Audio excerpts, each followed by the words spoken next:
Muy buenas tardes. Nuevamente nos encontramos reunidos para dar formal inicio al curso de actualización sobre el Código Civil y Comercial de la República Argentina.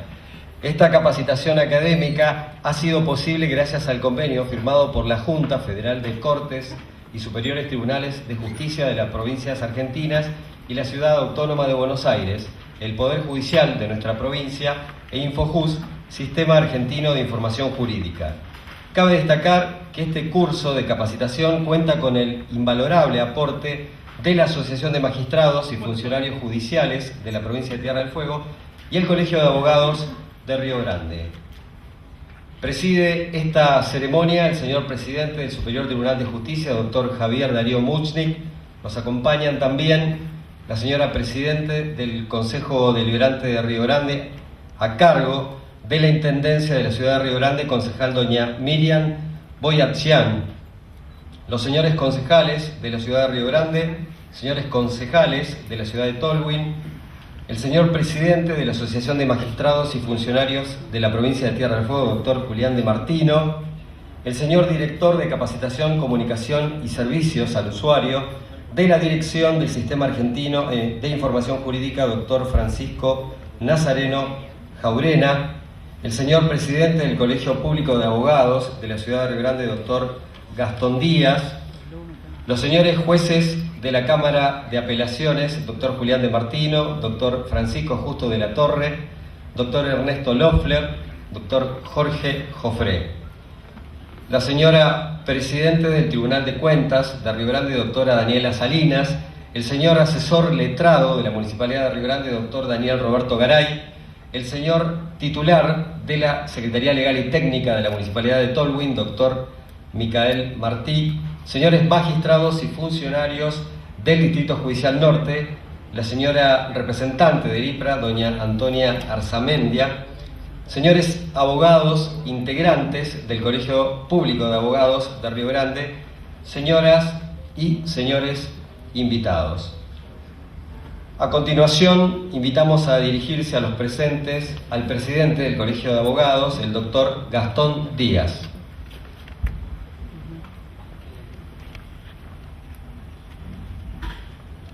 Buenas tardes. La verdad que desde el Colegio Público de Abogados solamente queremos manifestar un agradecimiento público, en primer lugar al Ministerio de Justicia de la Nación, que desde el año pasado, cuando nos entrevistamos con ellos por primera vez, allá por el mes de septiembre o octubre, se habían comprometido con poder realizar esta capacitación aquí en la ciudad de Río Grande. Luego tomamos conocimiento de que desde el Superior Tribunal de Justicia también existía esta posibilidad de articular con Infojus, el Ministerio de Justicia de la Nación, una capacitación como la que nosotros estábamos pensando para Río Grande. Compartimos esa idea en su momento con la Asociación de Magistrados, y la verdad que poder organizar una capacitación para todos los actores que intervienen en el servicio de justicia y de los cuales nosotros como abogados nos sentimos parte, ha sido muy satisfactorio. Tener hoy las autoridades del Superior Tribunal de Justicia, de la Asociación de Magistrados, al Colegio Público de Abogados de Ushuaia, quien también está colaborando y organizando esta capacitación, para nosotros es una satisfacción enorme. Nos parece que haber podido articular esto de esta manera y con la convocatoria que seguramente esto va a tener, en razón de la cantidad de inscritos que han tenido, se han inscrito justamente aquí en Río Grande y en la ciudad de Ushuaia, nos marca la importancia del nuevo Código Civil y Comercial, su conocimiento, su profundización, y para nosotros como los abogados fundamentalmente para poder ejercer la profesión como lo juramos hacer al momento de otorgársenos la matrícula de una manera digna, con probidad, con decoro y con respeto por supuesto a las normas y leyes vigentes. Así que muchísimas gracias a los que se han hecho presente hoy. Creo que esto va a ser muy favorable para todos y mi agradecimiento lo quiero hacer público al Ministerio de Justicia, a la Asociación de Magistrados, al Superior Tribunal de Justicia y por supuesto a la presencia también de nuestra presidenta del Consejo Deliberante, Miriam Boyajian. Así que muchísimas gracias a ustedes por haberse inscrito y espero que puedan aprovechar esta capacitación que pensamos culminar allá por el mes de agosto aproximadamente. Muchas gracias.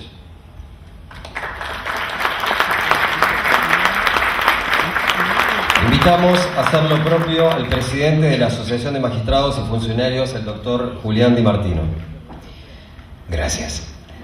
En primer lugar, quiero agradecer al Ministerio de Justicia y al Superior Tribunal de Justicia por dejarnos participar y acompañarlos en esta tarea de capacitación. Nuestro principal capital de trabajo es el conocimiento, y sobre ese eje es que marcamos nuestra gestión. Resulta trascendente que nos formemos en algo tan esencial como es una reforma del Código Civil y Comercial, que es el que regula todas las relaciones humanas. El derecho es instrumento de paz social y es importante que recepte la forma de vivir en un tiempo y lugar determinado, porque si no, esa herramienta de paz social puede transformarse en fuente de conflictos. Creo que es de destacar también la forma en que ha encarado el Superior Tribunal de Justicia esta capacitación, que ha sido a través de la convocatoria a las instituciones que tienen la representación de todos los operadores del derecho. Esta conjunción y participación de fuerzas y de voluntades creo que refleja un poco también cuál ha sido la inteligencia de esta nueva reforma, que es la de darle a los ciudadanos un mayor ámbito de libertad. No podemos dejar de lado que la libertad reside en el ser humano y que le cede al Estado, es el ciudadano el que le cede al Estado parte de su libertad para que pueda equilibrar las relaciones humanas y poner en igualdad de condiciones a aquellos que están en una posición dominante de aquellos que no lo están.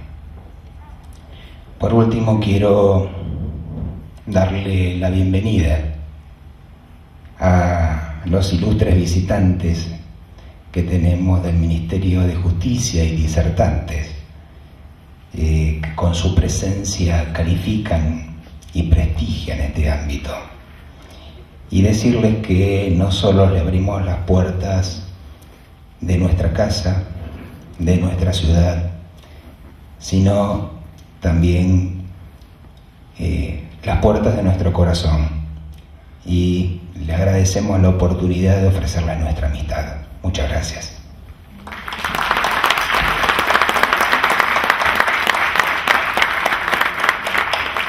A continuación invitamos a dirigirse a los presentes al señor presidente del Superior Tribunal de Justicia, el doctor Javier Darío Muchnik. Muchas gracias. Bueno, buenas tardes a todos. En primer lugar, agradecer a los dueños de casa. Con la presencia de Miriam acá, hemos podido reunirnos, encontrarnos en este ámbito gracias a la inestimable colaboración del municipio de Río Grande, y es bueno resaltarlo. En segundo lugar, agradecer a la colaboración y el fuerte compromiso que el Ministerio de Justicia, por intermedio de un diputado comprometido con estas cosas, como es Martín Pérez, ha reflejado en que esto se concrete. Ustedes saben que estas jornadas, que más que de capacitación yo diría que es de implementación del nuevo Código Civil y Comercial unificado, se han gestado el año pasado a partir de un convenio firmado entre la JUFEJUS, que es la Junta Federal de Cortes y Superiores Tribunales de la provincia y Ciudad Autónoma de Buenos Aires, y el Ministerio de Justicia. Como consecuencia de ese convenio que regulaba y establecía la necesidad de comenzar a generar estos ámbitos de discusión y debate para organizar de alguna manera la nueva implementación del código, surgió una especie de competencia entre todas las provincias a ver quién efectivamente comenzaba o primereaba en el lanzamiento de estas jornadas.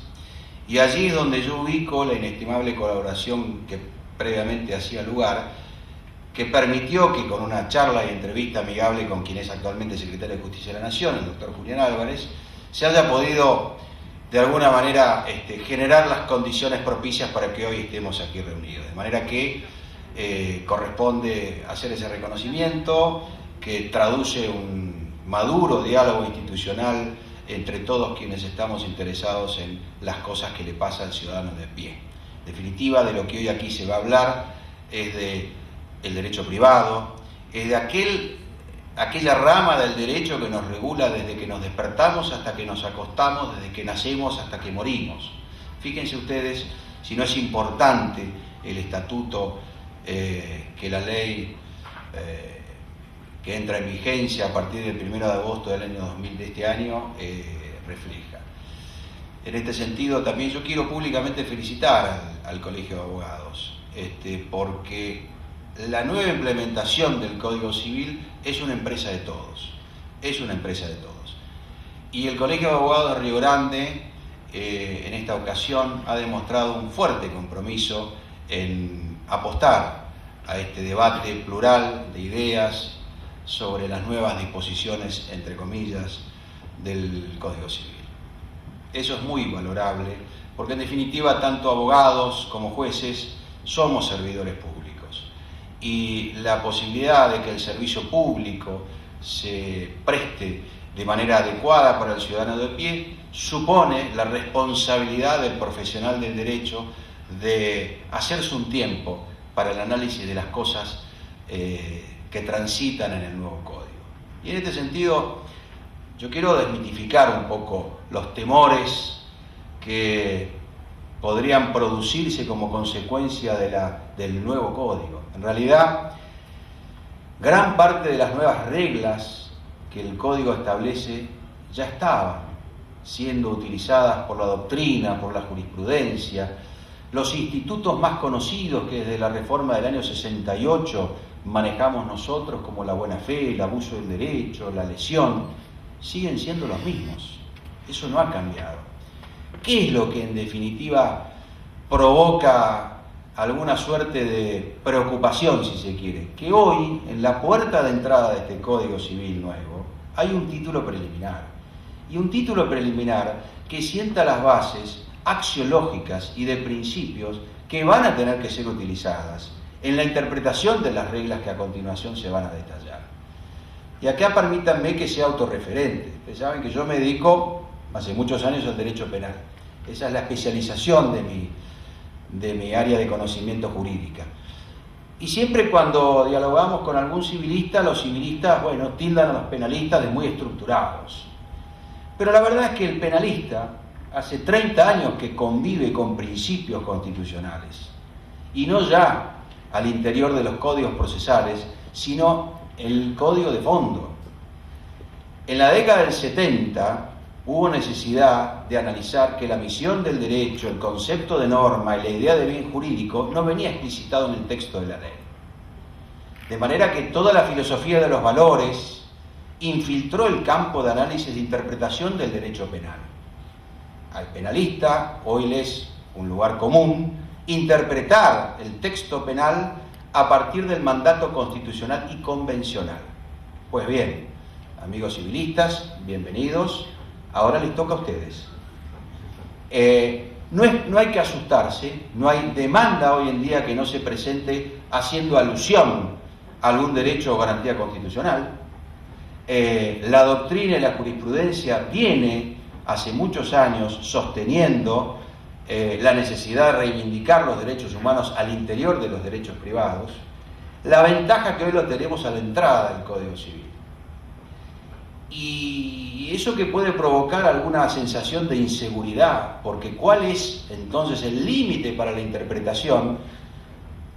No debe dar tanta inseguridad, porque en definitiva estamos hablando de hermenéutica controlada. Hoy, y en el sistema que nos rige, como ustedes saben, que es el constitucional difuso, los conceptos de validez y vigencia deben ir de la mano. Para que una ley sea vigente, se requiere el trámite constitucionalmente previsto para que el dictado de la norma sea adecuado a esa reglamentación. Pero ya no basta con sostener su vigencia, hace falta sostener su validez. Y la validez de la norma hoy se apoya en la coherencia de esa norma con el texto constitucional y con las convenciones internacionales que forman parte de nuestra Constitución. De manera que es muy auspicioso y genera un muy buen augurio que hoy los amigos que se dedican, y los colegas que se dedican al ámbito del derecho civil y los jueces que interactuamos en este ámbito del derecho, cuenten con una herramienta que está a la entrada del Código Civil que les deja un caudal de principios con el límite constitucionalmente previsto para que la interpretación de la regla sea la más adecuada. En definitiva, esto no hace más que consolidar legislativamente los conceptos jurídicos indeterminados. Los códigos del siglo XIX, como todos sabemos, estaban rodeados de conceptos jurídicos determinados. Allí el ámbito para la interpretación era muy escaso. Por eso los códigos franceses del siglo XIX derivaron en la escuela exegética del derecho. Hoy ya no es sostenible la idea de una aplicación positivista, ciega, literal del texto de una norma. Hoy ya está consolidado, y el Código Civil es prueba de ello, que la interpretación hace a la aplicación del derecho. La coherencia entonces que el mismo Código Civil preanuncia a la entrada de su articulado está exigiendo en nosotros, operadores del derecho, que justamente en una labor conjunta, porque esto arranca hoy, pero en una labor conjunta vayamos construyendo esa jurisprudencia que permita dar certeza a las interpretaciones que se vayan dando. No hay que tener temor. Es cierto que antes era más fácil ubicar al abuso del derecho en el 1071 y ahora va a haber que ir a la primera parte, pero se trata más que nada que de la ubicación de artículos que contienen conceptos que no distan del conocimiento que cada uno de nosotros tiene a partir del Código de Vélez, que ya con 144 años la verdad que requería un ayornamiento. De manera que hoy, que es un hecho histórico, porque esto que está comenzando aquí, está comenzando en todo el país, que supone compartir la etapa de implementación de un código entre todos nosotros, hay que recibirlo con muy buen augurio, con una mirada amplia, con una mirada que vea a la persona y al ciudadano de a pie como un ser humano que es, aún en sus relaciones privadas entre sí. Y finalmente, comentarles que la verdad que para los penalistas, que veo muy pocos acá, ustedes saben que un civilista, cuando le llega un caso penal a su estudio, siempre tiene un penalista a mano para derivarlo. De manera que no es tan grave. Se dice que un abogado civilista no conozca el derecho penal. Ahora, cuidado, un abogado penalista que no conozca el derecho civil es peligroso. De manera que esto, que ya lo decía un filósofo analítico muy importante, Norberto Eduardo Spolansky, y que yo refresco aquí, hay que tenerlo en cuenta. Esto no es una jornada solamente para los que se dediquen al derecho civil. Esto es una jornada para todos aquellos que interactuamos con el derecho, siguiendo la corriente filosófica que se quiera, pero que además nos debemos capacitar y debemos entrenarnos para servir al ciudadano de a pie de una manera más acorde. Y hablando del ciudadano de a pie, es muy importante que la difusión, y hoy Miriam lo apuntaba muy atinadamente, que esto también se haga conocer a las personas que no son letradas. nosotros vamos a establecer desde el Poder Judicial y desde la Escuela Judicial la filmación de las clases que aquí se vayan a impartir.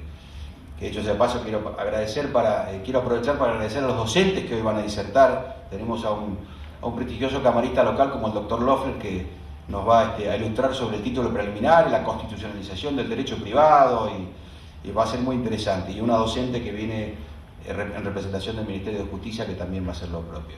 Les decía que entonces vamos a filmar estas clases para que lo que aquí se diga, lo que aquí se debata, lo que aquí se discuta, también pueda ser conocido y esté al alcance del ciudadano de a pie, que no tenga la posibilidad de comprar libros, porque a partir de ahora se van a empezar a publicar libros y se van a empezar a publicar artículos y demás, y que desde su casa pueda seguir por la web o por internet las alternativas de las clases que hoy comienzan y se vayan dando. De manera que agradecer la presencia de todos ustedes, augurarles una jornada exitosa de análisis, debate, críticas, discusiones y demás, como las que ya están empezando a ver en distintos ámbitos donde se habla del nuevo Código Civil, y agradecer también la presencia de las autoridades aquí que comparten en este momento la mesa, y bueno, esperemos que esto sea el inicio de un camino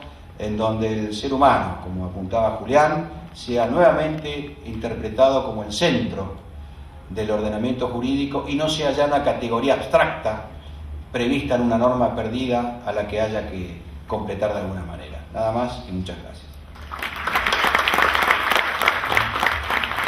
Agradecemos al panel de apertura. Tras un breve... Su atención, por favor. Vamos a dar inicio a la jornada de capacitación. En primer lugar, lo hará la señora Lucía Sheikman, abogada de la UBA, asesora del Ministerio de Justicia y Derechos Humanos de la Nación en la Dirección de Asistencia Técnica y Legislativa.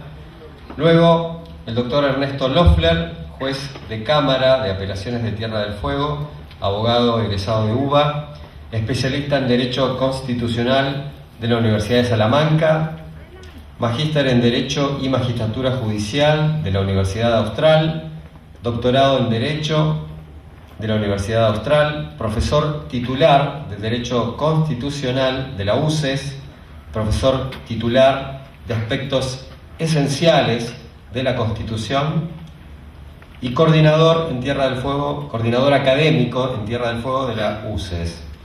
Es además director de la revista digital del Poder Judicial de Tierra del Fuego. Y posteriormente, el doctor Juan José Varela, que es juez del Tribunal de Juicio del Distrito Judicial Norte, coordinador de la Escuela Judicial del Poder Judicial, docente universitario y autor de numerosos artículos. Lo dejamos de este modo para que se comience con la apertura de esta jornada. Hola a todos, buenos días. Bueno, antes que nada agradecerles esta invitación. Para mí es un placer estar acá. Como ya adelantaron, soy abogada, vengo en representación del Ministerio de Justicia y Derechos Humanos de la Nación. Como miembro de la Dirección de Asistencia Técnica y Legislativa de este ministerio, tuve oportunidad de participar en casi todas las etapas del proceso de elaboración de este nuevo código. La temática sobre la que me toca exponer en el día de hoy es la constitucionalización del derecho privado y cómo esto se ve plasmado en el nuevo código.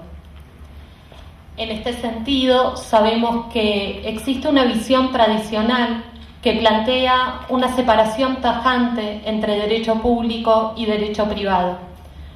Desde esta visión se sostiene que el derecho privado tiene su propia dinámica y por lo tanto sus propios principios, y por esto no correspondería aplicarle directamente principios que son ajenos a su subsistema. En este código justamente lo que se plantea es una idea contraria. Se trata de generar una comunidad de principios entre la Constitución, el derecho privado y el derecho público. De esta forma podemos aplicar en forma directa los principios constitucionales al derecho privado. Tenemos que tener en cuenta que una de las principales funciones, si no la primordial del derecho, es regular la conducta humana en una sociedad y tiempo determinados. Esto implica que las normas tienen que adaptarse a las transformaciones sociales. Y en esto el Código de Vélez-Sarsfield tenía una gran deuda pendiente. Sabemos que el Código de Vélez-Sarsfield se sancionó en 1869 y entró a regir en 1871. Sin embargo, en sus casi 145 años de vigencia, solo tuvo 16 modificaciones parciales, siendo la más relevante, como todos sabemos, la de 1968 por la Ley 17711. En este sentido, resultaba imperativo una reforma integral y profunda del que constituye el principal instrumento de nuestro sistema de derecho privado. Sabemos que existieron otros intentos de reforma integral del Código que resultaron fallidos. Podemos mencionar en 1926 el anteproyecto de Bibiloni, en 1945 el anteproyecto de Llambillas.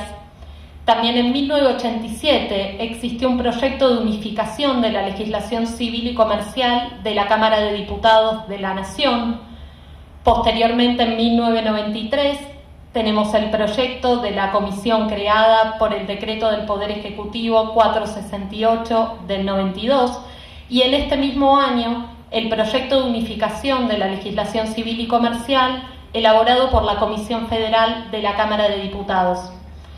Finalmente, en 1998, tenemos el proyecto elaborado por la Comisión Honoraria, creada por el Decreto 685 del 95. Este último proyecto, el de 1998, es muy importante porque fue tomado como modelo de muchas de las normas que hoy se incluyen en el nuevo Código.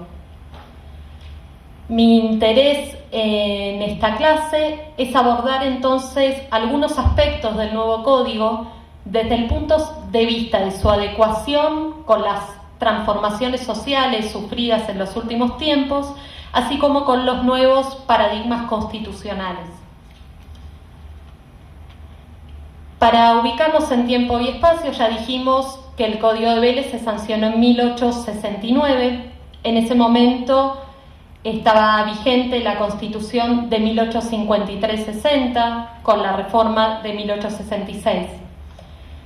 Sabemos que, así como la Constitución del 53-60 se inspiró en la Carta Magna norteamericana, el Código Civil de Vélez tiene una fuerte matriz continental europea, independientemente de que haya recibido también otras influencias.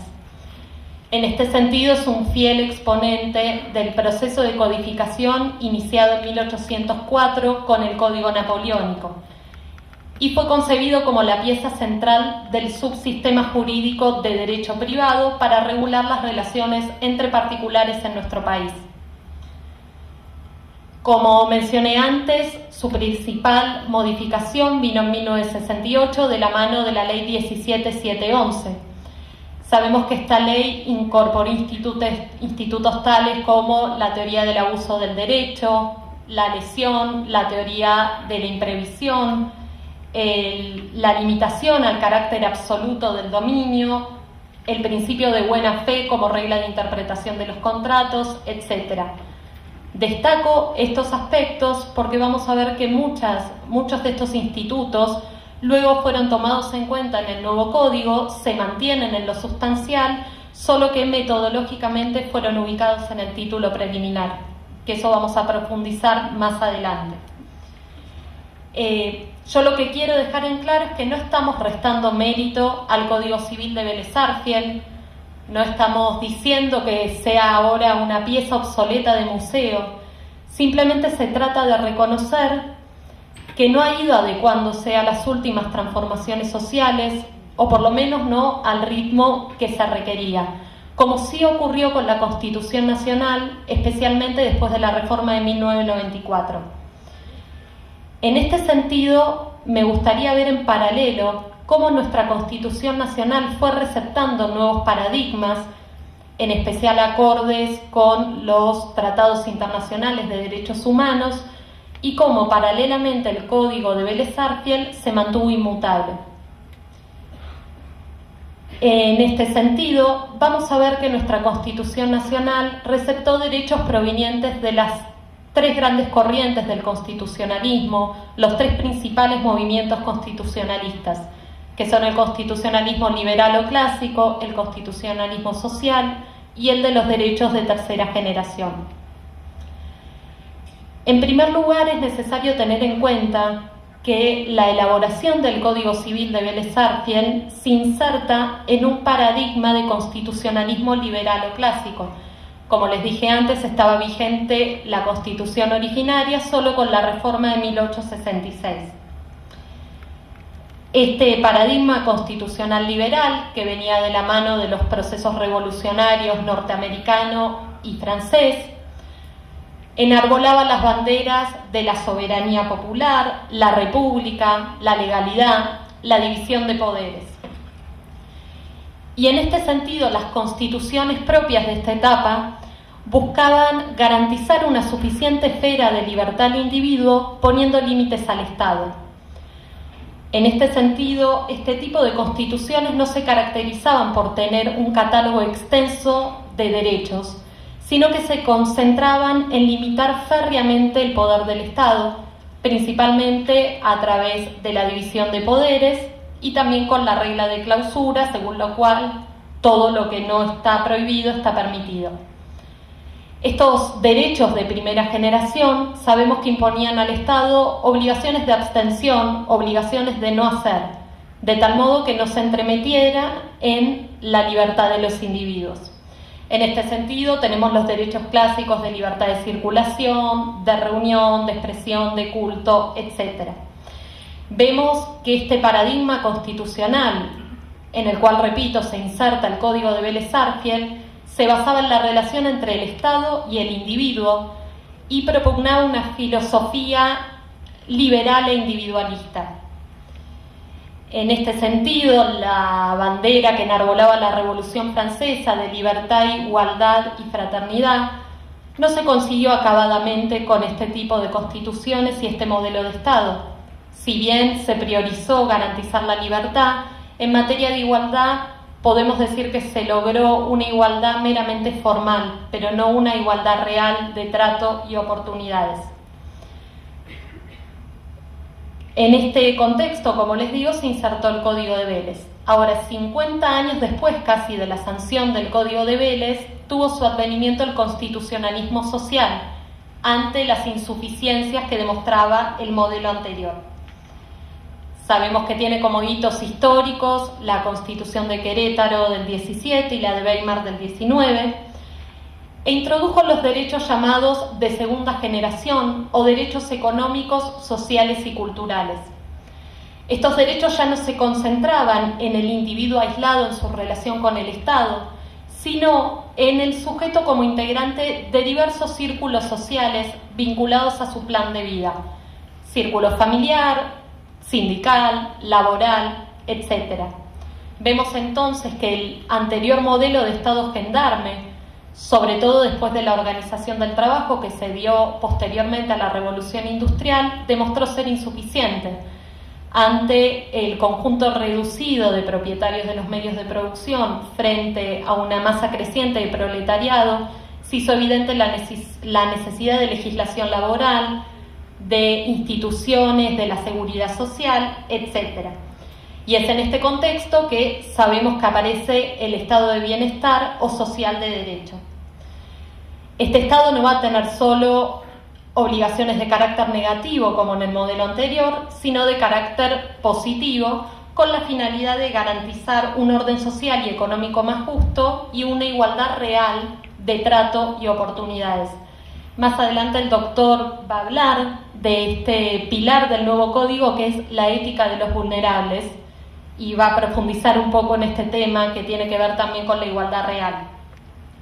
Obviamente estas constituciones incluyeron los derechos del trabajador, jornada limitada, salario mínimo vital y móvil, vacaciones pagas, etc. y también los derechos a la educación, a la salud, al esparcimiento, al desarrollo material, espiritual y profesional, etc.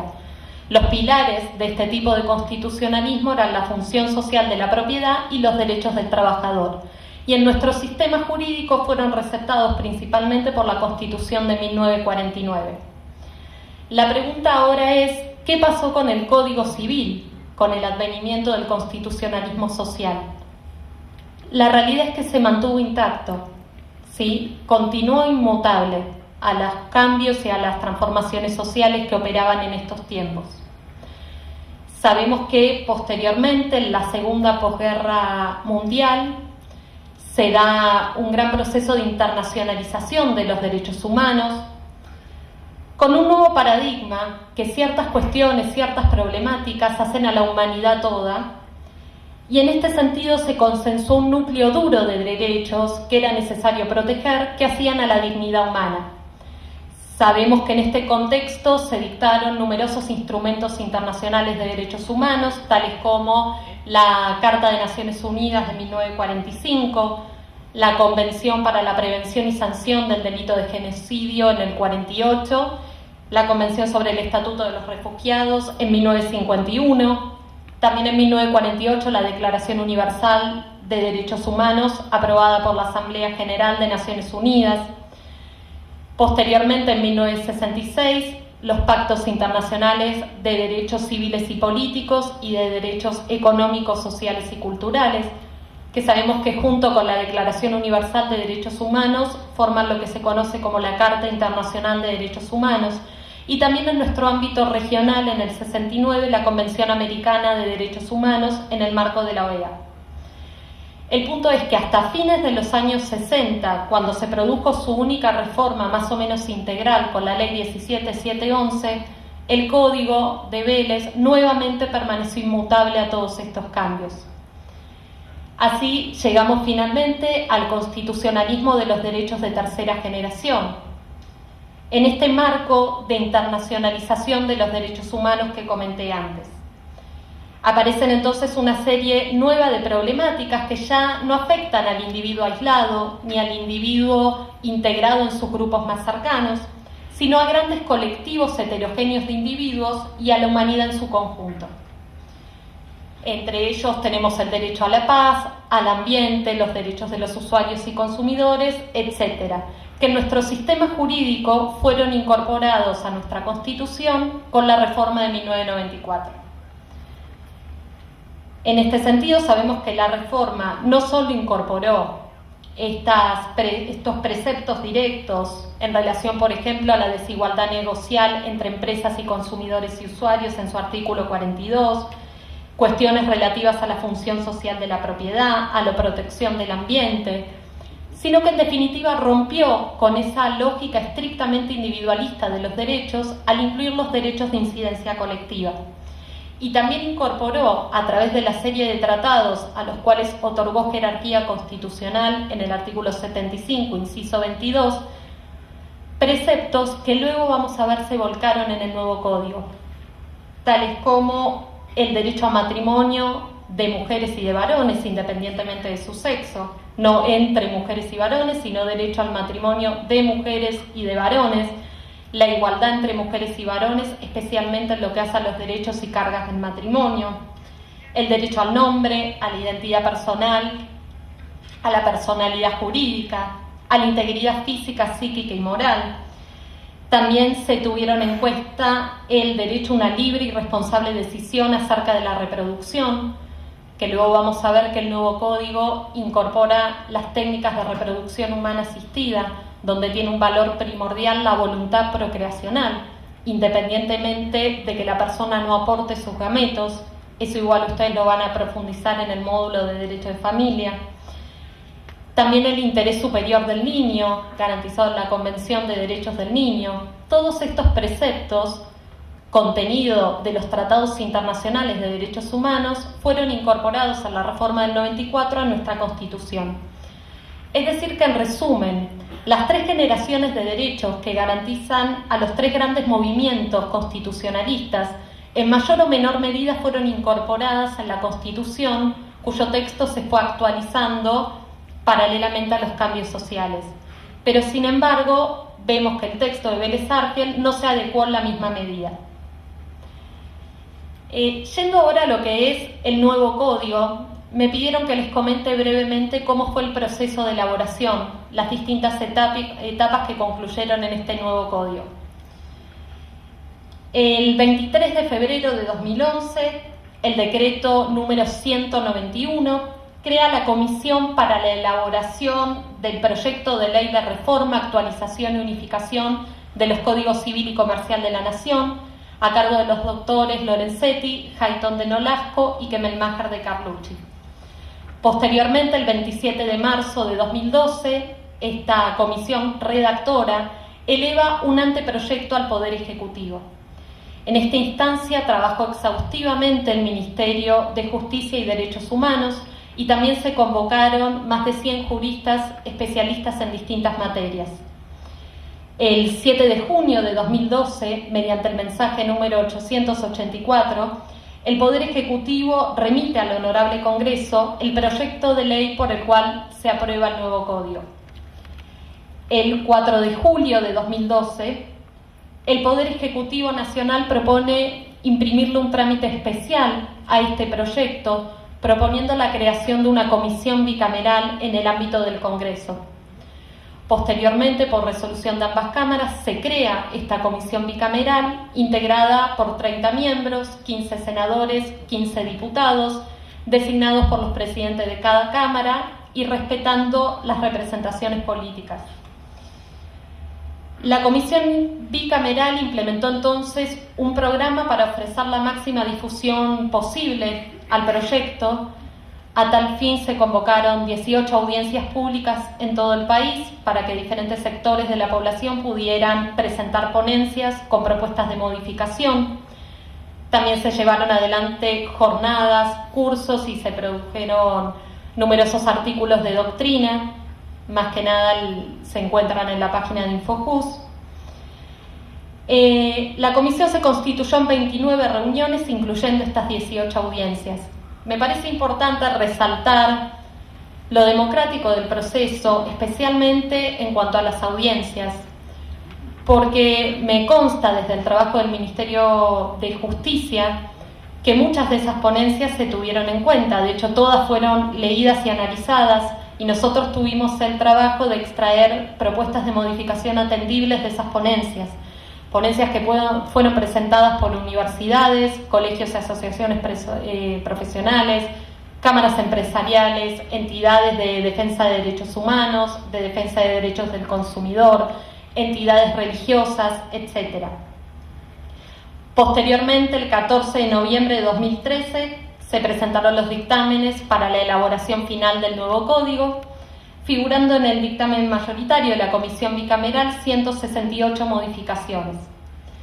El 28 de noviembre de 2013, el proyecto obtiene media sanción en senadores, con 39 votos afirmativos y un voto negativo, y posteriormente, el 1 de octubre de 2014, se vota el proyecto en diputados con 135 votos afirmativos.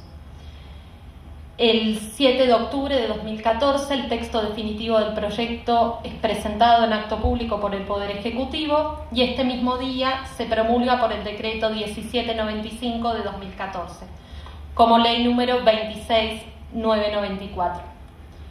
Me gustaría ahora ver algunos ejemplos concretos en normas del nuevo código de este proceso de constitucionalización del derecho privado.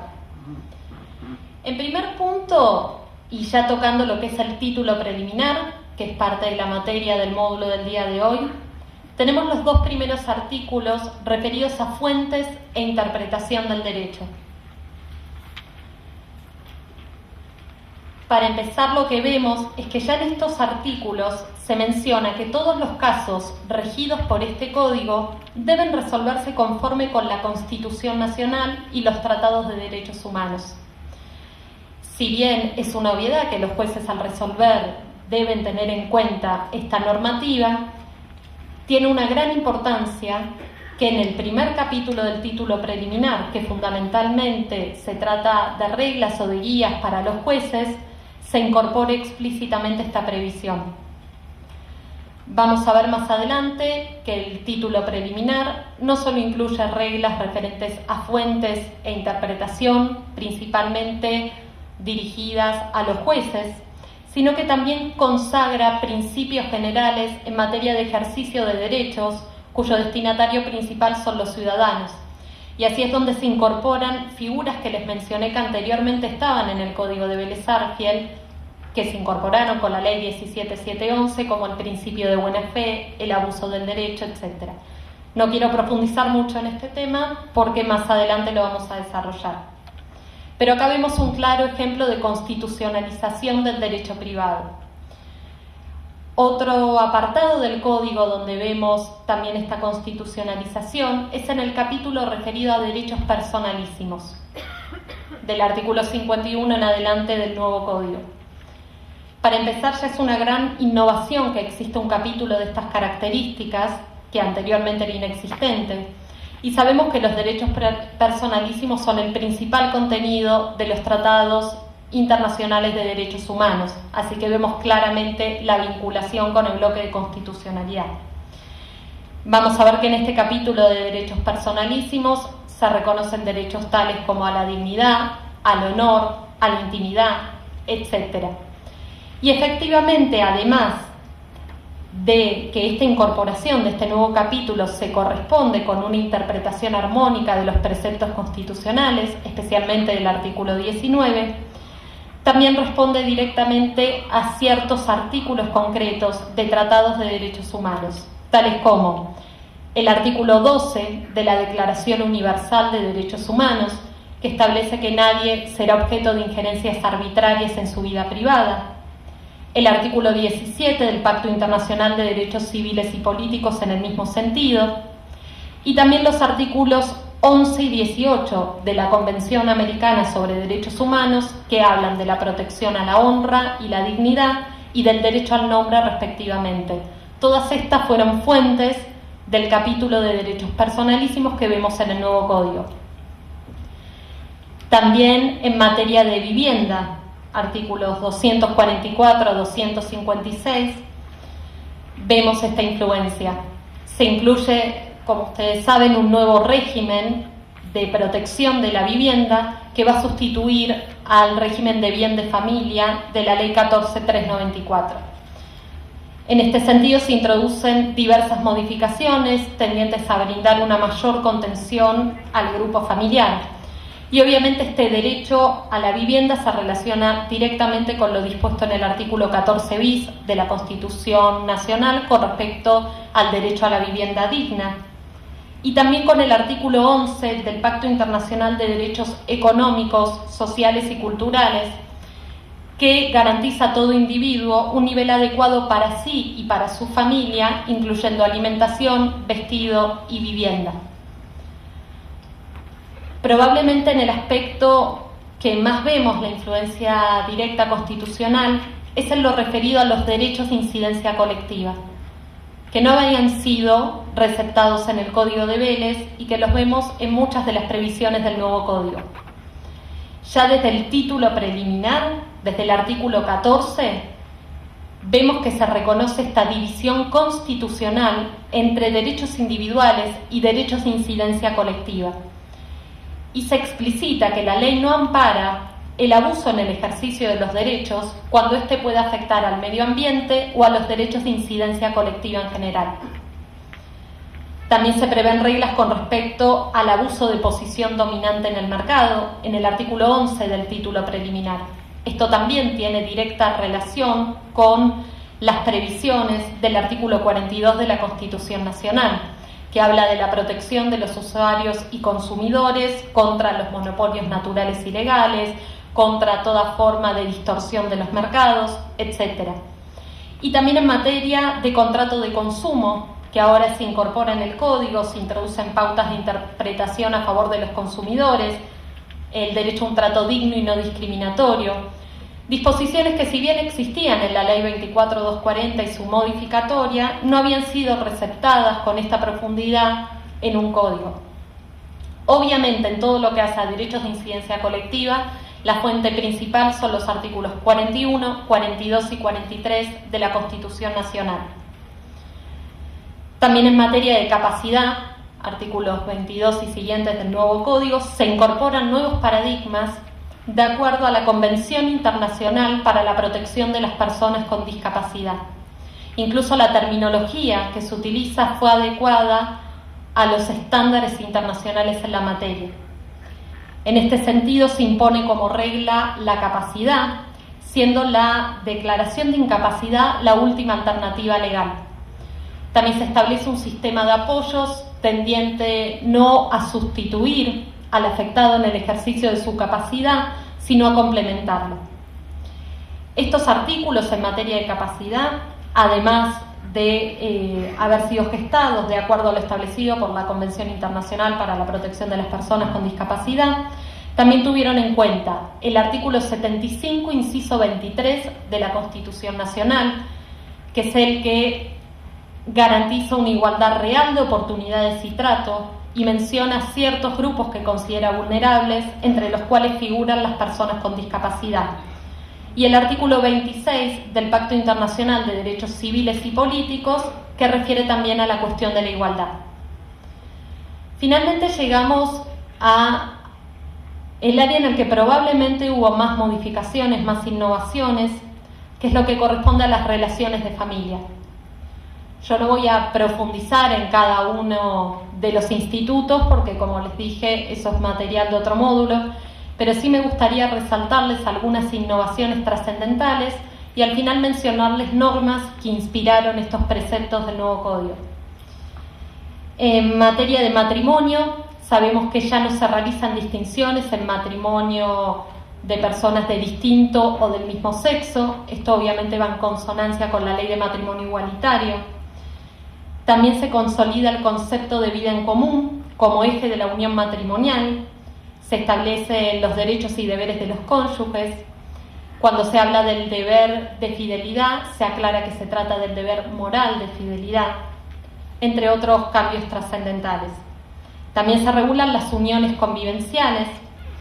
Se incorpora esta figura, cuyo concepto es la relación afectiva entre dos personas de mismo o diferente sexo, basada en una convivencia que comparten un proyecto de vida en común. De esta forma se receptan distintas opciones a la hora de formar pareja y de formar una familia. En lo que hace a las uniones convivenciales, se prioriza la autonomía de la voluntad de la pareja, que puede expresarse en pactos de convivencia para regular los distintos efectos de su vida en común. Es importante que también en el caso de la unión convivencial se protege la vivienda familiar. Ante la muerte del conviviente, se reconoce al supérstite el derecho de habitación gratuito del hogar que fue sede de la unión convivencial durante 2 años. También me gustaría en este punto, si bien como les dije lo van a ver más adelante, aclarar que no es que se equiparan totalmente la unión convivencial al matrimonio. El hecho de que se reconozca esta figura no significa que se equiparen sus efectos, porque veo que normalmente hay equivocaciones al respecto. Les voy a citar algunas de las diferencias para que lo tengamos presente. En materia de matrimonio, el cónyuge sigue siendo el heredero legitimario, es un heredero forzoso, mientras que el conviviente en principio no lo es.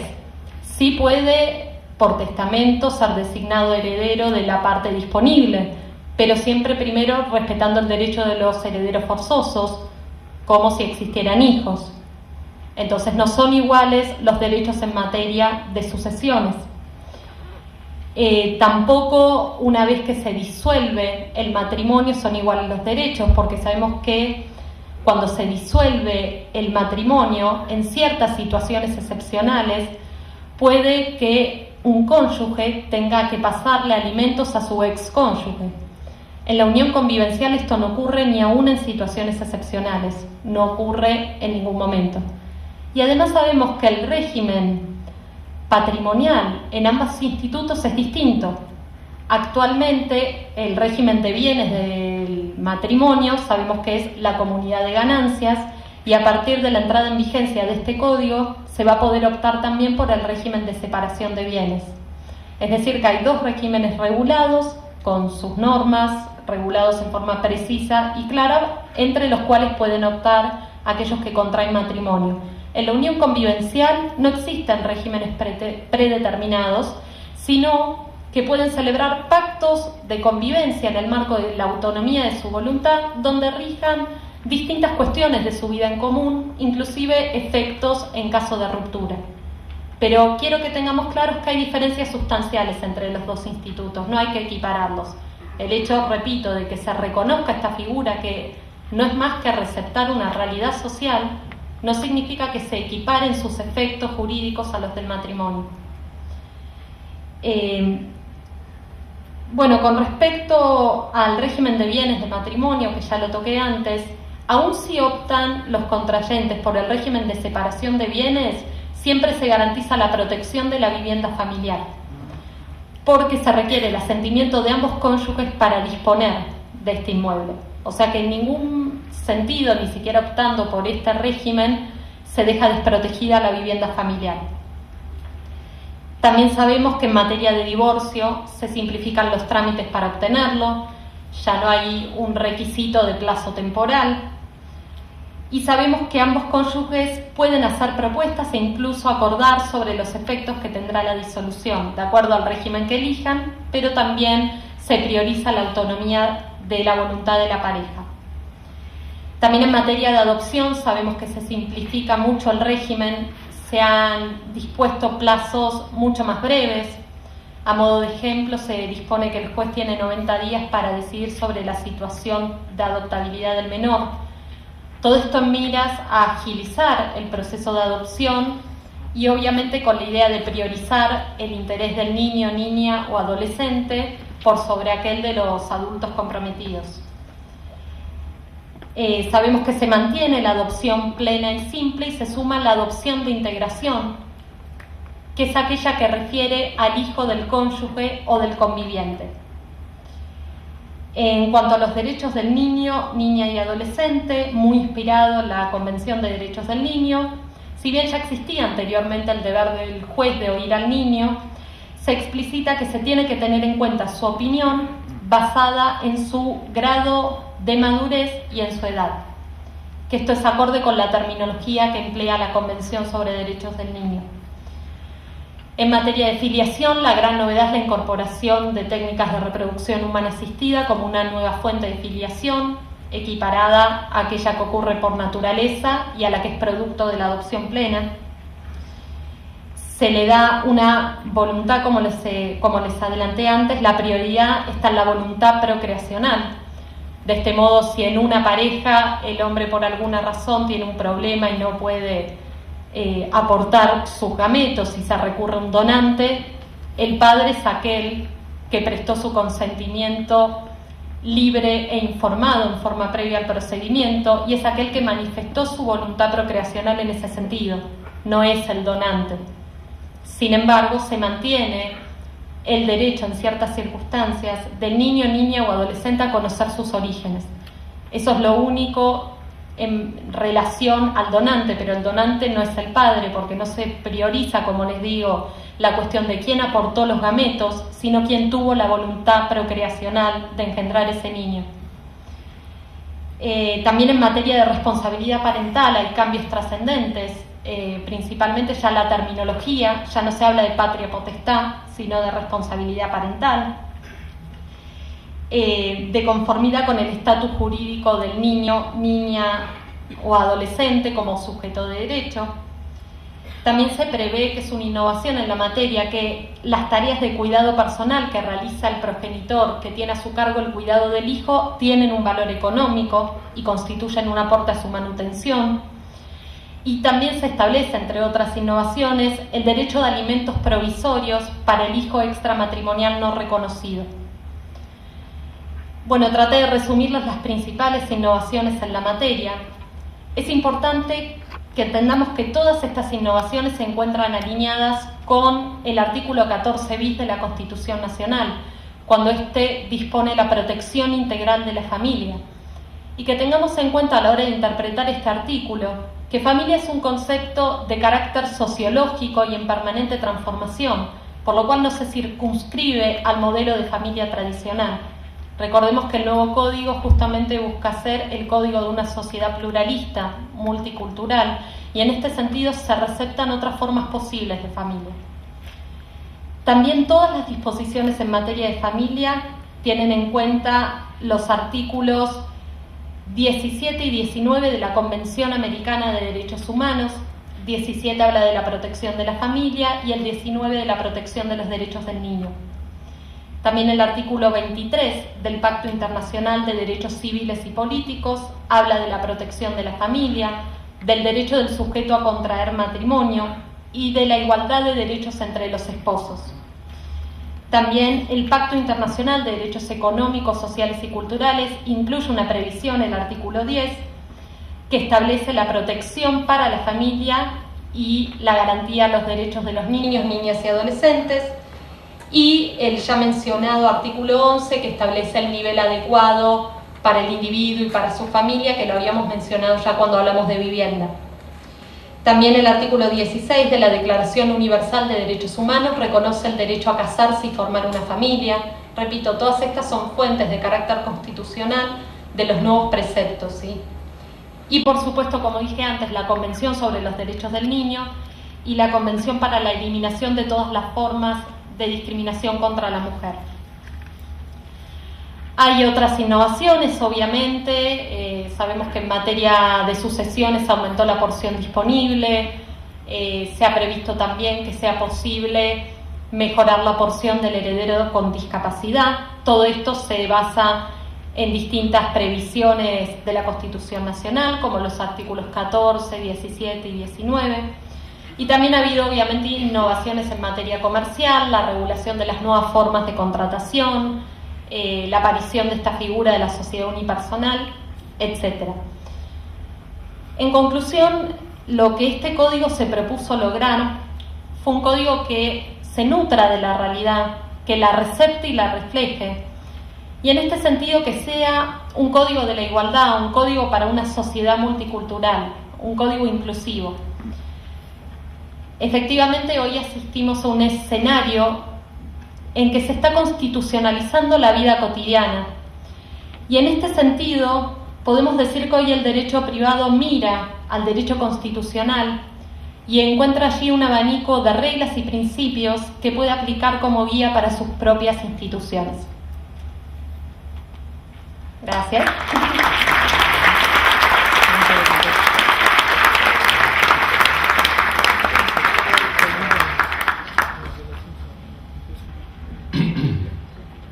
Ahí se ofenden si hablo mal, lamento. ¿Por qué estaré acá yo? Porque digo, ¿va a cambiar la vida de algún argentino que tengamos este código en los próximos meses? ¿Será posible? En principio pareciera que no, porque antes teníamos 4.050 artículos en el código de Vélez. Ahora tenemos 2.671. Tenemos que estudiar menos, tenemos 2 lucas de artículos menos para estudiar. Parece que es un aliciente, ¿o no? No sé. Así que el interrogante es, ¿nos va a servir para algo este código? ¿Lo podemos hacer nosotros? ¿Podemos realmente poder llegar a captar qué es lo que quiere decir esta nueva norma? Nueva, ya sabemos que no es nueva porque está recibiendo todo lo que se hizo desde el siglo XIX hasta con todos los tratados, está todo mezclado acá en los 2.671 artículos. Y yo creo que sí. Creo que puede ser que cambiemos nuestra posición en la sociedad, la posición de la gente en la sociedad. ¿Y por qué? Porque somos los operadores, lo que supuestamente los expertos en esto de las leyes. ¿Quién es el primer juez de un asunto? ¿Quién es? El primer juez de un asunto que decide qué rumbo va a tomar con esto, cómo lo va a llevar al tribunal, cómo lo va a llevar al caso. El abogado. Si el abogado le pifia, la culpa por supuesto le va a echar al juez, pero el primer juez de un asunto es el abogado que recibe el caso. Y por supuesto, bueno, así que cuando yo me refiero al juez, me refiero a todos los profesionales, a los que estamos operando con la conducta de la gente. Bueno, tenemos 2.000 artículos menos, casi 2.000 artículos menos, pero un montón de tratados que sustentan. ¿Dónde están sustentados? Que están ahí en la nebulosa, digamos, ahora que se usa el internet. Está en cómo se interprete. Porque aquí ¿dónde está esa capacidad de ponderar lo que es el caso? Está en la interpretación que le demos a las conductas. Y justamente solamente un artículo le dedica al código. Lean el artículo 2, a ver, vamos a leerlo. ¿Está? Interpretación. La ley debe ser interpretada. ¿Qué es interpretada? ¿Qué es ser interpretada? ¿Qué es? Es recrearla por ahí, ¿no? Ver cómo va a caer la letra en la conducta que está ahí dando vuelta. Teniendo en cuenta las palabras, sus finalidades, las leyes análogas, las disposiciones que surgen de los tratados sobre los derechos humanos, los principios y los valores jurídicos de modo coherente.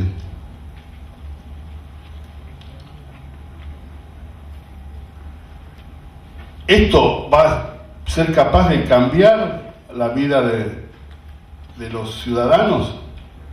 Vamos a poder llevar los casos para que alguien los decida de la manera más justa.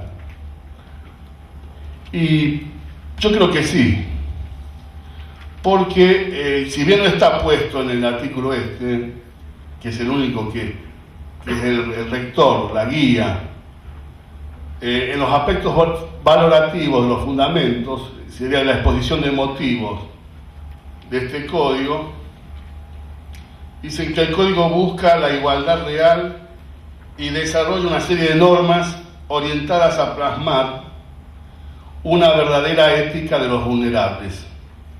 Verdadera ética de los vulnerables. ¿Qué es eso? ¿Qué es ética? ¿Qué es vulnerabilidad? ¿Qué son los vulnerables? Eso creo que es el corazón de nuestra labor como jueces. Jueces como el abogado que toma el asunto y ve cómo lo va a encaminar, y jueces que tienen que decidir ese asunto que le traen a conocer. No sé si estamos preparados los jueces para entender esta ética de la vulnerabilidad, porque tiene que ver con una ética de reciente creación, que es la ética del desarrollo. Después de mucho tiempo nos seguimos dando cuenta de que desde el principio, desde que el hombre se puso de pie y el Homo sapiens más o menos hace 70.000 años se puso de pie y empezó a hablar, y acá me hice una línea de tiempo. Hace 16.000 se produjo la revolución agrícola, cuando se producen los asentamientos, ahí empieza el capitalismo, digamos, porque el tipo empieza a colectar y guarda para la próxima cosecha, por las dudas hubiera inundaciones. Bueno, entonces la gente empieza a pelearse por el lugar, se crea así la propiedad. Esa revolución agrícola se produce hace 16.000 años. La revolución científica se produce hace 500, cuando descubrimos que la Tierra gira alrededor del Sol y no era como antes, se decía. Y hace 200 años apenas la revolución industrial. En todo este tiempo, ¿saben lo que no cambió? Que creó el Homo sapiens, el ser humano, por su propia condición humana. ¿Qué es lo que no pudo nunca lograr que se ajustara? Para mí, es estos conceptos de igualdad y de libertad. Nunca se pudieron conjugar, siempre fue un lío eso. ¿Cómo es esto de la igualdad y de la libertad? ¿Cómo es esto de que El código de Hammurabi, el primer código que se hizo hace 3000 años, decía que había 3 clases de seres humanos: los sacerdotes, los dioses, los emperadores, los sacerdotes, y sacerdotes, los plebeyos que laburaban, y los esclavos. Y bueno, Aristóteles no hace mucho, en 1300 años, 1400, decía que, 2400, decía que los esclavos eran parte de la sociedad, y los esclavos estaba bien que existieran esclavos. Fíjense que no hace mucho, o sea, en términos de historia de la humanidad. Y bueno, vamos a hacer un salto, vino la Revolución francesa, la igualdad, la fraternidad, la solidaridad, y se independizó de Estados Unidos, estuvieron hasta hace 60 años peleándose que si los negros podían subir al mismo colectivo. No, díganme si no estamos cerca de no comprender que esto de la igualdad y la libertad es un lío que lo pusimos como seres humanos. Y lo que viene a traer este código como valor es que veamos qué pasa con este intríngulis de la condición humana. Y parece ser que es atendiendo a la ética de la vulnerabilidad. ¿Se entiende lo que estoy diciendo? Bueno, si no, despiértense de una vez. ¿Qué es la vulnerabilidad? Dice que se puede reconstruir a partir de una voz indoeuropea, wellness, herir en latín, vulnus, herida, revela la condición de herible. Y bueno, somos todos vulnerables. Yo me siento vulnerable porque en la costa del Río Grande hay un montón de fábricas que la están destruyendo la costa, qué sé yo, me siento, si soy parte del ambiente, me parece que, ¿no? Por ejemplo, para tener un ejemplo cercano, bueno, los de la margen sur, fíjense si somos vulnerables o no. Todos tenemos capacidad, tenemos condición de herible, no es que solamente los pobres. O sí, no sé, eso lo vamos a ver. Lo que yo no tengo claro desde el derecho penal, la situación de vulnerabilidad es la concreta posición de riesgo criminalizante en que la persona se coloca. Esta posición se estudia en el ámbito de la culpabilidad por vulnerabilidad, denominada co-culpabilidad, que informa que hay un menor ámbito de autodeterminación condicionado por causas sociales. Todo sujeto colabora a estrechar o ampliar su espacio de libertad, sin embargo, de alguna manera la misma sociedad que entrega contribuye a delimitarlo. Esta contribución social que reduce la esfera de autodeterminación no puede ser cargada en el deber del individuo. Un chico que es pobre y que es inteligente y no puede acceder y por eso cambia su conducta y lo vamos a perder y va a ser por ahí algo en contra de las normas de la convivencia, pero podemos ver que él tiene una condición de vulnerabilidad porque no pudo acceder, no está igual a la media, Entonces el Estado no le puede cobrar de la misma forma que a alguien que puede tener algo a la que puede acceder la mayoría de la sociedad. Por eso esto de la igualdad, y se llama Código de la Igualdad, este código, significa un gran esfuerzo del caso, cómo voy a presentar el caso, y un gran esfuerzo para que lo resuelva. Se sostiene que el estado de vulnerabilidad es el sitio que cada uno ocupa en el escalafón económico, educativo, etario, religioso, político, cultural de una sociedad, pero respecto a su cercanía o lejanía en el poder. Esto es mi posición, tiende a equiparar o a recuperar la distancia que separa a cada persona del sitio que éticamente le debió haber ofrecido el resto de la sociedad y que en realidad el azar y la política le han usurpado. A ver si puedo traducir. Y habrá que resolver casos en que alguien pueda acceder cuando no le corresponde a una posición. porque esa cercanía al poder, el tipo que decide mi suerte, y me está medrando en mis posibilidades.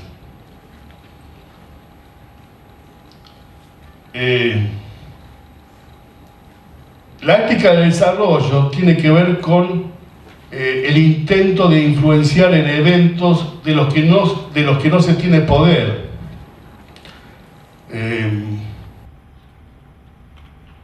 La ética que así concebimos es ante todo el recurso de quienes carecen de poder político. Por eso el que es realmente vulnerable carece de poder político en el sentido de poder influenciar en una decisión que lo tenga como protagonista. Usted me va a decir, no, la democracia, va y voto. Bueno, ese es otro tema para discutir aparte. Vamos a quedarnos con este, es para mucho más, pero el estado de vulnerabilidad es el estado del derecho a la protección, en todo sentido. Cualquiera puede ser protegido, puedo ir al Estado a decir que me proteja.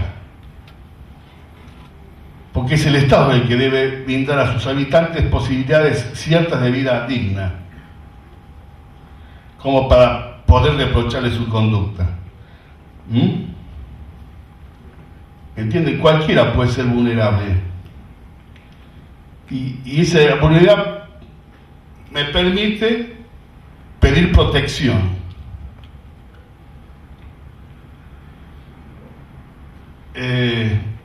Este principio de igualdad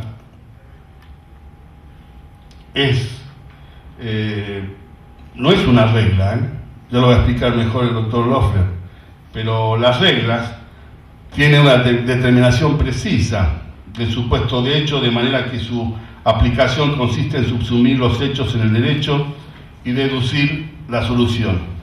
¿Se obedecen o hay sanción? Si hay dos reglas diferentes, velocidad máxima a 100 km por hora o 60 km por hora por una ordenanza municipal, la otra por la ley nacional, una excluye a la otra por razones de jerarquía o de tiempo o de especialidad.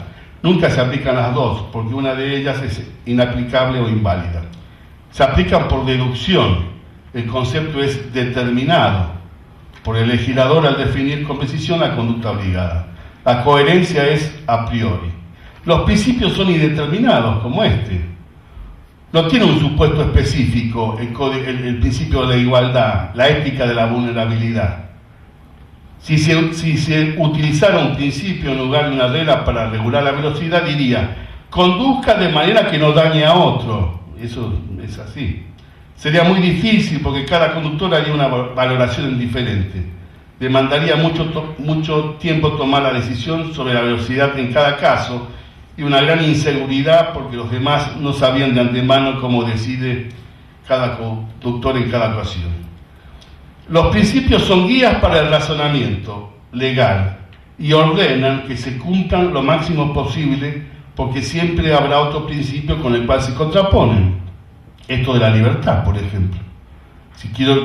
Siempre la igualdad se va a contraponer con la libertad porque si yo heredo una fortuna y la dilapido y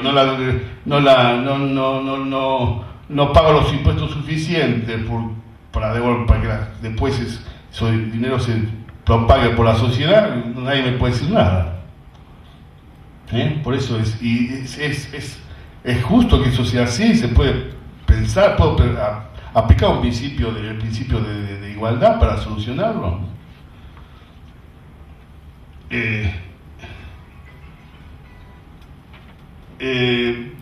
Dicen que hay algunos estudios que las sociedades que son más igualitarias son más felices y tienen menos conflicto.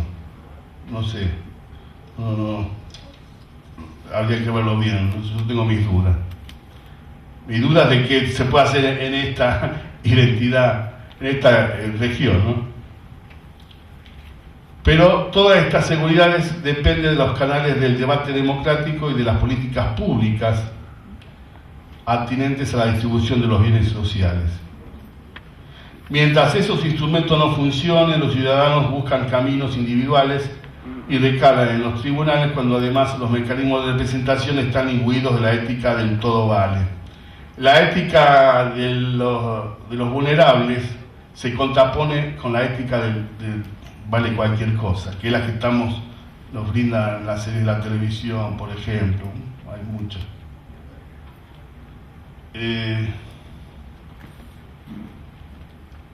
Entonces yo, para concluir y no aburrirlos más, la vulnerabilidad es un principio de interpretación que adopta esta nueva ley.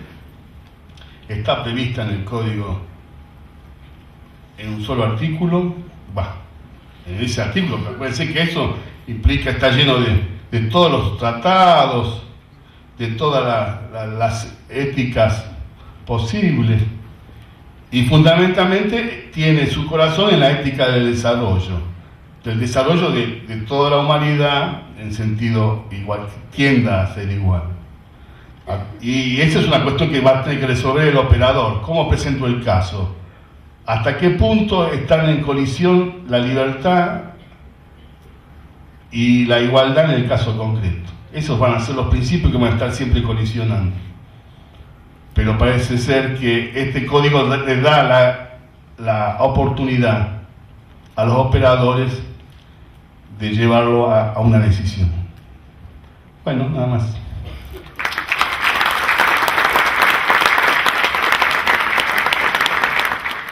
Si quieren hacer alguna pregunta antes de que pasemos a un break. Si no, pasamos directo al break, como gusten. Ahí hay una mano, sí. Bueno, mi pregunta refiere al artículo 2. Da la impresión de que los jueces, contando con este artículo, tienen la posibilidad, entiendo, o quizás me equivoco, de dejar un poco por ahí, interpretar la norma rígida y poder adecuarla a leyes análogas, en fin, todos los aspectos que se indican ahí, y hasta dónde, la duda sería hasta dónde tiene el margen discrecional para poder basarse en una norma determinada o salirse de esa norma, siendo que esa norma es la que el código en sí dispondría la solución del caso. Es decir, no sé si esto tiene que ver también con el famoso principio de rigor formal manifiesto, que se aplica más que nada en materia procesal, pero la duda mía es hasta dónde los jueces van a poder aplicar la norma o separarse un poco de la norma aplicando, digamos, las otras normas análogas o las distintas variantes que plantea el artículo 2. Sí, hay que tener en cuenta también el artículo 3º, el siguiente, que establece el deber de resolver del juez, y que, si bien es similar al artículo 15 del Código de Vélez-Arfiel, justamente lo que agrega es este requisito de razonabilidad de las decisiones de los jueces, que esto tiene que ver con la doctrina de la arbitrariedad de sentencias. Gracias por la pregunta. Bueno, la respuesta es esa, ¿se entiende? Y olvídate eso del rigorismo formal, me parece, desde mi punto de vista. Ya no existe más. Ese es un antes y uno después, no es más, ¿eh? No, es vernos la cara y decirnos las cosas en el caso, y si querés meterte en la ética, ¿qué quiere decir la ética en definitiva? Porque hay tantas cosas que ética. La ética es cuando no todo me da igual, siempre lo digo en la clase. No basta de tantas teorías del filósofo. Es cuando algo no funciona, me hace cosa. Me hace cosa porque algo va en contra de lo razonable, de lo que es, lo pareciera que es justo. Por eso digo, ¿qué es ético? ¿Cuándo es ético? Y cuando algo no puede ser. No sé, ¿se entendió? Muchas gracias.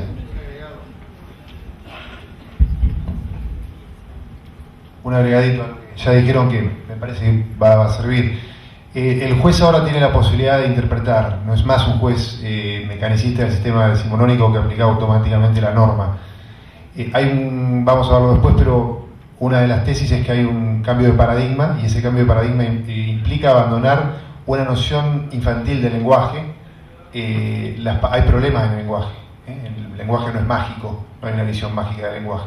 Y que exista una visión problemática del lenguaje implica que una misma palabra la puede interpretar de distintas formas.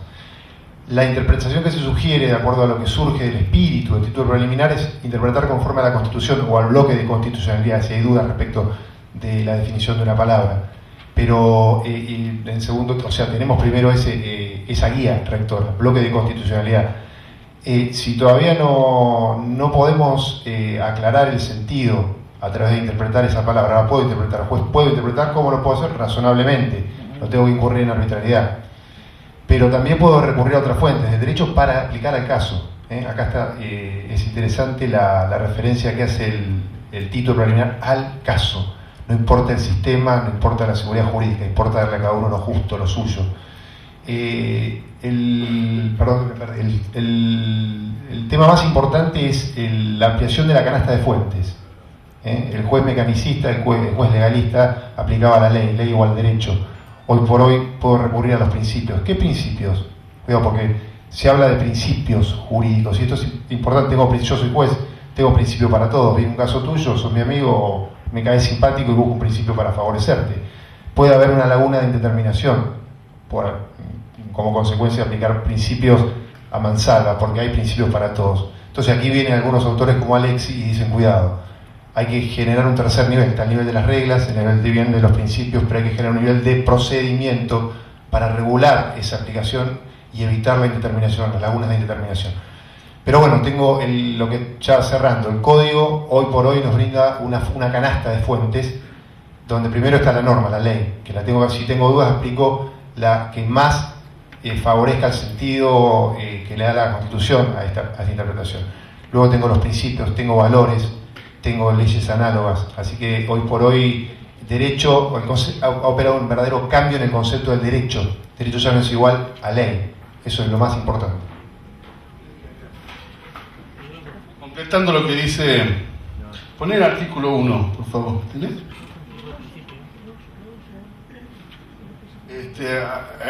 Ahí está la fuente de aplicación. Los usos, prácticas y costumbres son vinculantes cuando las leyes o los interesados se refieren a ellos o en situaciones no regladas legalmente. Siempre que no sean contrarios a derecho. Este derecho tenemos que entenderlo como siempre que no fuera contrario a la Constitución. Derecho es igual a Constitución. Antes derecho era igual a ley. Ahora no, ahora el derecho es igual a Constitución. Completando lo que decía. ¿Alguna otra pregunta? Sí, disculpen.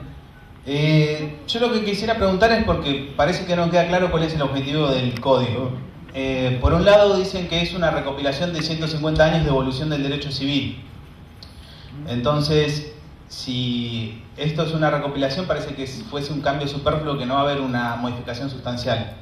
Y por otro, el recorte de los 2000 artículos implica que el juez tenga más amplitud para decidir qué es lo que vamos a tener a partir de la implementación. ¿Cambios radicales o una actualización y improvisación del código? ¿Se entiende la pregunta? Sí, se entiende.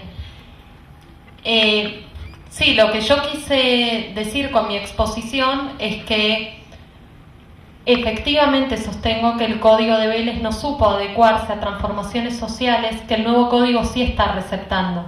Esto no significa que estemos arrancando de cero y construyendo todo el edificio del derecho privado desde su base. Obviamente que hay ciertos institutos que se toman del Código de Vélez Arfiel que rigió durante casi 145 años. Por ejemplo, los que fueron incorporados a la 17711. Yo les comenté que el abuso del derecho y el principio de buena fe y demás se hayan incorporado en este nuevo código.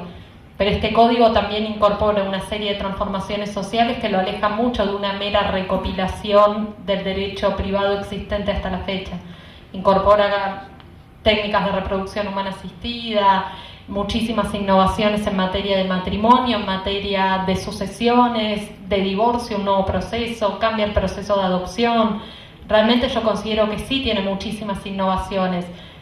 Más allá de la innovación metodológica que implica unificar todo el cuerpo de derecho privado, el derecho civil y el derecho comercial, y también la innovación metodológica en el módulo de hoy con respecto a este título preliminar que contiene reglas y principios que van a informar todo el sistema. Pero más allá de esas innovaciones más metodológicas, en lo sustancial hay muchísimos institutos nuevos. Eso no significa que algunos institutos del régimen que rigió hasta ahora, que resultan útiles y que están arraigados y tienen tradición en nuestra sociedad y demuestran seguir resultando útiles, se mantengan incorporados en este nuevo código. Pues ahí se perdió en lo que yo traté de decir. Es parte de los abogados van a tener la culpa de si esto no funciona, ¿eh? Si no entendimos al principio.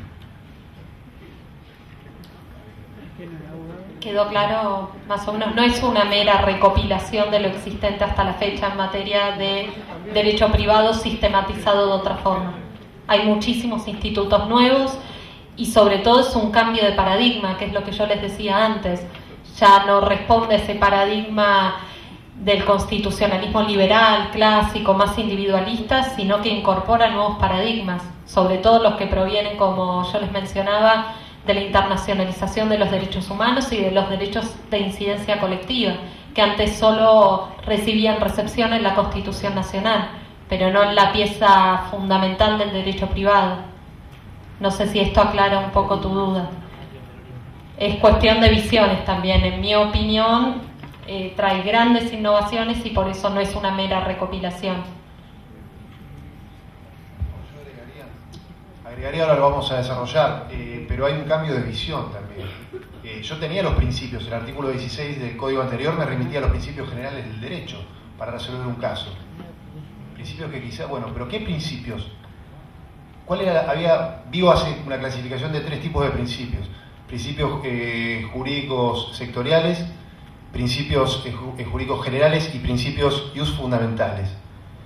Como bien explicaron, ahora el código, al haber modificado esta visión del artículo 16, que solamente remitía a los principios sectoriales, principios jurídicos sectoriales, es decir, por ejemplo, el buen padre de familia, tengo una duda para resolver un caso, a ver cómo obraría el buen padre de familia. Era un principio jurídico incorporado al código por la reforma de la 17711, que se aplicaba solamente al sector familia. Ahora, ese principio, el principio de buena fe, que abarca el concepto de buen padre de familia, lo tengo en la parte preliminar, irradia sobre todo el código, deja de ser un principio sectorial y se transforma en un principio general. Ahora puedo aplicar también un principio natural, el afianzar la justicia para resolver un caso. Ahora, porque estoy armonizando el derecho privado con el derecho constitucional. Pero lo vamos a desarrollar cuando me toque hablar. A mí vamos a hacer una comparación de cómo se acopla ahora el nuevo código a la estructura de la Constitución. ¿Otra pregunta? Yo quisiera hacer una pregunta relativa precisamente a las fuentes, en donde se ha obviado considerar a la jurisprudencia que estaba en el proyecto. Entre las fuentes de la jurisprudencia. Precisamente porque está suprimida y reemplazada. En realidad, la jurisprudencia plenaria, porque el propio Lorenzetti habla que se sigue aplicando la jurisprudencia plenaria. La doctrina, es cierto, se sacó la jurisprudencia como fuente formal, pero bueno, la doctora que estuvo en la cocina del código seguramente nos va a saber explicar el por qué, ¿no? Sí, no estuve en la cocina de este artículo en particular.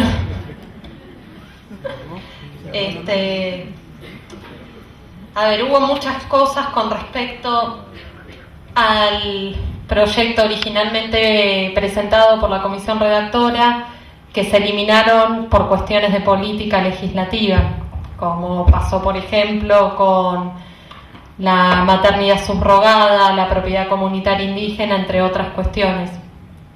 entre esas decisiones de política legislativa es real que, como indica el colega, se eliminó como fuente a la jurisprudencia la mención expresa del artículo 1.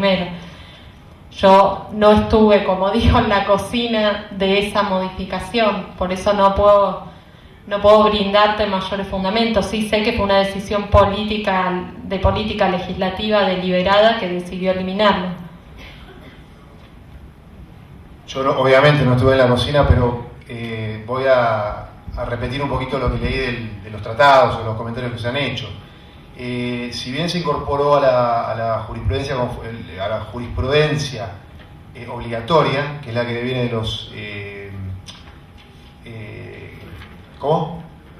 de los fallos plenarios, correctamente, esa se la mantiene. Respecto de la jurisprudencia no plenaria, la de la Corte, por ejemplo, el mismo Lorenzetti dice que no es obligatoria. Es una guía de interpretación, se ratifica en el tratado, es una guía de interpretación, cada juez quedará librado a aplicarla o no. Ahora, si se aparta de la jurisprudencia de la Corte, por ejemplo, va a tener que explicar los motivos y los estándares de justificación de por qué se apartó van a ser más exigentes. Pero creo que fue el motivo, o sea, no se quiso hacer lo que se había hecho con la ley de sustentabilidad previsional. El artículo 19 de esta ley había previsto que los fallos de la Corte eran obligatorios. ¿Recuerdan la época de la década del 90, Caballo? Bueno, había que disciplinar a los jueces de menor instancia, teníamos una Corte adicta, pero los jueces de primera instancia declaraban la inconstitucionalidad de muchas normas previsionales y esto perjudicaba al gobierno. Entonces, a través del artículo 19 se hizo obligatoria la jurisprudencia de la Corte. Después fue declarada inconstitucional por la propia Corte y se terminó derogando. Pero me parece que apunta a eso, ¿no? Es una guía de interpretación, no es obligatoria la jurisprudencia, pero si me aparto de una jurisprudencia de un tribunal superior, voy a tener que justificar por qué me aparto, si no incurro en arbitrariedad. Obviamente hay un cambio importantísimo de un paradigma a otro, porque en el paradigma viejo, el propio Robespierre, ¿te acordás? Lo vimos en la maestría, llegó a sugerir que había que borrar del diccionario la palabra jurisprudencia. El juez era un autómata, un aplicador automático de la norma jurídica.